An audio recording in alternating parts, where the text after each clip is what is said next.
நாம் இன்னைக்கு அனுபவிக்கிற பல வாய்ப்புகள், பல மாற்றங்கள் எங்கிருந்து வந்தது? அதற்கு யார் அடித்தளம் அமைத்தாங்க? அப்படின்னு என்னைக்காவது யோசிச்சிருக்கிறீங்களா? சில தலைவர்களை அவர்களுடைய பதவி காலம் வைத்து நினைவு கூறுவோம். சில தலைவர்களை அவர்கள் செய்த மாற்றம் மற்றும் செயலின் அடிப்படையில் அவர்கள் நினைவு கூறுவோம். அதுபோல அவர்களுடைய செயலின் அடிப்படையில் நினைவு கூறுற ஒரு தலைவர் தான் பார்த்தீங்கன்னா முத்தமிழ் அறிஞர் டாக்டர் கலைஞர் கருணாநிதி ஐயா அவர்கள்.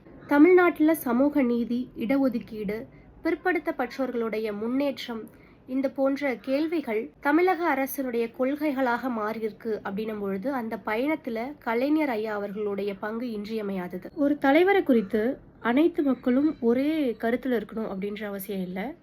ஆனா பல தலைமுறைகளை கடந்து கல்வி, சமூக முன்னேற்றம், தமிழ் மொழி மற்றும் அரசியல் வரலாற்றுல கலைஞருடைய தடத்தை யாராலையும் மறக்க முடியாது.